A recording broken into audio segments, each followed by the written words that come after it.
everyone, I'm Heather from Heather Travels. Thank you for joining me for this video today. In today's video, we're going to talk about how to choose the best cruise for you.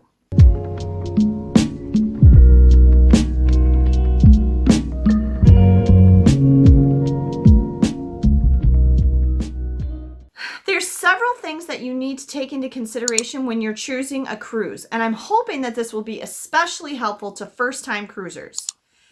The number one priority in choosing the best cruise for you, and this might seem completely like it doesn't make any sense at all, but give me a chance to explain it. You need to research cruise lines and cruise ships and make sure that you are choosing the cruise line and the cruise ship that best fits your personality. It might help you to go back and view some of the earlier videos that I've made in this cruise tips playlist, and I'll link it at the end of this video so you can watch them all.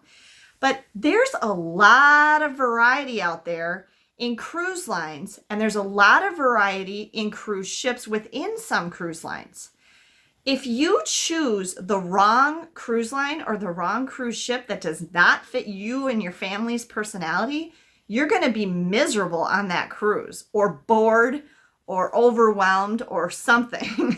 I cannot think of two more different cruise lines than Carnival and Cunard. They're both owned by the Carnival Corporation, but you are not going to find the same people sailing on Carnival and sailing on Cunard.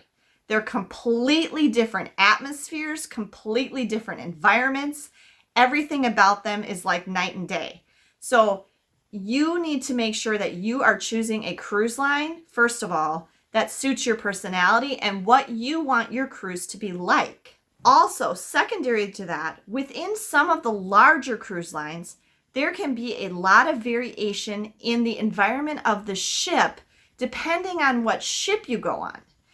The overall kind of passenger makeup might be similar, but one of the examples I'll give you is the difference between let's say one of the older Norwegian ships like Norwegian Jewel or Norwegian Sun or Norwegian Sky, which are smaller cruise ships. They don't have water slides, they don't have ropes courses, they don't have go-kart tracks, they don't have a laser tag, they don't have any of that stuff.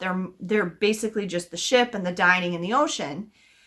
Not saying they're still not fun and a great cruise experience, but they're very different from some of the newer, bigger Breakaway Plus class ships that Norwegian puts out, like the Norwegian Joy, the Norwegian Bliss, the Norwegian Encore, ships like that. Go on to Norwegian's website and look at these different ships and like the deck plans and what kind of features are offered, and you'll kind of get an understanding of what I mean. So that's the first and most important thing.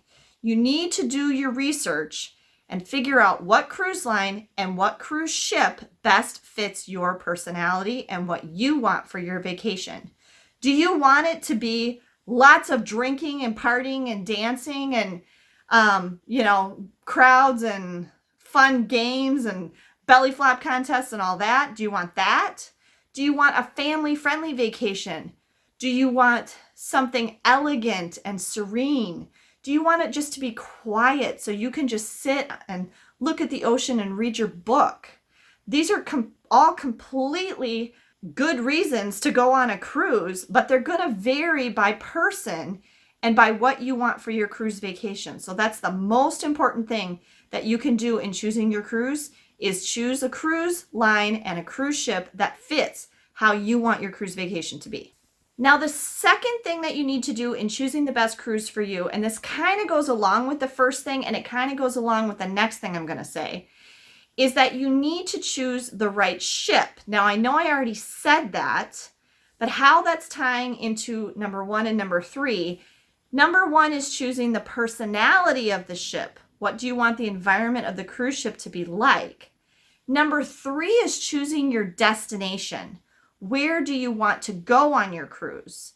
Both of these come together in choosing number two, choosing the right ship. Okay, and with personality, I'm going back to what do you want the atmosphere on the ship to be like? Another thing that's a key component of choosing the right ship is choosing the correct ship size. There's a big difference between going on a ship that has a total of like 900 passengers and 6,000 passengers. It's going to be a very different environment on the ship. Now, don't get me wrong, you can still find quiet, relaxing places on a big Oasis class ship by Royal Caribbean, for example, that carries 6,000 passengers. But it's going to be a little harder to do. You're going to have lines, you're going to have some crowds. There's going to be some times where you're going to feel like, oh, there's a lot of people on this ship. The ship itself is also going to be much, much larger and have a lot more on it to do, which may mean that you don't want to get off because you don't have enough time to experience all the activities on the ship. If you're going on a pretty port-intensive cruise on a ship like that, that might be hard to accomplish everything you want to do. But if you really just want to stay on the ship and you want to have a lot of activities, you're going to want a larger ship with more amenities. So smaller ships, maybe you want it to be quieter. Maybe you don't like dealing with a lot of people. Maybe you want it to be more luxurious and all-inclusive. Maybe you want to go to some ports that the big ships can't get to because they're too big. This is true in a lot of cases. So picking the right ship is really important. You need to pick the ship that has the personality that you want, but also is the size that you want. And then going along with that is picking your itinerary. Where do you want to go? Some people don't care where they go. They just want to go someplace warm, for example. Or they just know they want to go to the Caribbean. Or they really want to go on this ship and they don't care where it goes. For me, and I talk about this in my What is Wave Season video, which I'll link up here, and I updated you on my cruise wish list. After having done 3 Bahamas cruises and 2 7-night Eastern Caribbean cruises, at this point, the itinerary is very important to me. I've done that enough. I want to go on cruises to other places now.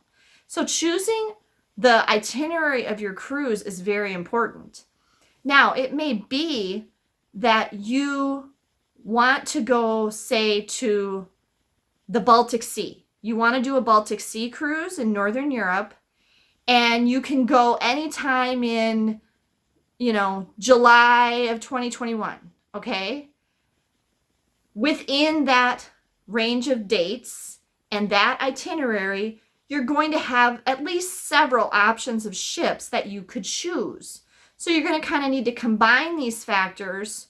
Do I want to take this one that's 7 nights long on MSC, or do I want to take this one that's 10 nights long on Royal Caribbean?